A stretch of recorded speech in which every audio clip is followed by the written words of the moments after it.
জায়গায়, শিবিরের ভিপিজিএস এর জায়গায় ঠিক একই ঘটনার পুনরাবৃত্তি ঘটেছে অমর 21 হলে। তার মানে একই ঘটনা পুনরাবৃত্তি ঘটনা কোনোভাবেই অপরিকল্পিত ঘটনা নয়। এবং বিভিন্ন স্টুডেন্টরাও কিন্তু পোল দিচ্ছে যে ভোট কারচুপি হচ্ছে। ইতিমধ্যে পেয়েছেন কিনা আমি জানি না আপনারা, মেয়েরাও বেরিয়ে প্রতিবাদ জানিয়েছে, ভিডিও কিন্তু আপনারা দেখেছেন। সুতরাং সবকিছু মিলিয়ে আমরা আশঙ্কা করছি যেই নির্বাচন এবং যেই গণতান্ত্রিক পরিবেশ উপহার দেওয়ার চেষ্টা আমরা করেছিলাম সেটা শুরুতেই হোঁচট খেয়েছে। তাছাড়া এই রোকেয়া হলে অ্যাসিস্ট্যান্ট প্রফেসর যিনি এই নির্বাচনের দায়িত্বে তিনি আছেন, মোনামি ম্যাডাম, উনি আমাদের, কারণ প্যানেলের যে হচ্ছে যে লিস্ট, প্যানেলের লিস্টে আপনার হচ্ছে যে ব্যালট নাম্বার থাকে, অল্প সময় ভোট দেওয়ার জন্য ব্যালট নাম্বারগুলো স্টুডেন্টদের হাতে দিয়ে দিতে হয়। সকাল থেকে আমাদের উপরে একটা জুলুম চালিয়েছে যে এগুলো আমরা দিতে পারবো না।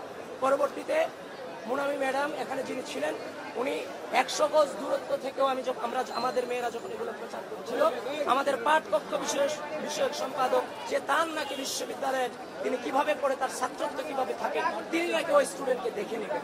সুতরাং মোনামি ম্যাডামের তো এই ধরনের হিংস্র আচরণ করার কথা ছিল না, কারণ একটা নির্বাচন, গ্রহণযোগ্য নির্বাচন অনুষ্ঠিত হতে যাচ্ছে। সুতরাং সবকিছু মিলিয়ে আমরা আশঙ্কা করছি সেই গণতান্ত্রিক পরিবেশ উপহার দেওয়ার প্রয়োজন ছিল, হয়তো হোঁচট খেয়েছে।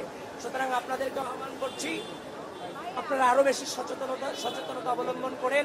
আপনারা কেন্দ্রগুলোকে আপনারা আপনাদের যতটুকু জানে আপনাদের প্রবেশাধিকারেও কিছুটা বাধ্যবাধকতা করে দেওয়া হয়েছে, যেটা কোনোভাবেই কাম্য ছিল না। তো সুতরাং সবকিছু মিলিয়ে আপনারা আরো বেশি সচেতন হন। এবং এখনো প্রায় অনেক কিছু সময় আছে, প্রায় 1 ঘন্টা 20 মিনিট কিংবা 10 মিনিট সময় আছে। যারা অনাবাসিক শিক্ষার্থী আছেন, এই চ্যালেঞ্জিং মুহূর্তে দাঁড়িয়ে আমি বলছি আপনারা চলে আসুন, ভোটাধিকার প্রয়োগ করুন। এই যে যারা বাংলাদেশের স্বাধীনতাকে বিশ্বাস করে না, যারা ঢাকা বিশ্ববিদ্যালয়ের শিক্ষার্থীদের গণতান্ত্রিক মত প্রকাশের স্বাধীনতাকে বিশ্বাস করে না, যারা ঢাকা বিশ্ববিদ্যালয়ের শিক্ষার্থীদের মানবাধিকারকে বিশ্বাস করে না, নারী অধিকারকে বিশ্বাস করে না, ভোট কারচুপির মধ্য দিয়ে তাদের উত্থানকে ঢাকা বিশ্ববিদ্যালয়ের সাধারণ শিক্ষার্থীরা কখনোই মেনে নেবে না। আমরা নির্বাচন কমিশন এবং বিশ্ববিদ্যালয় প্রশাসনকে আহ্বান করছি, যে অভিযোগগুলো এসেছে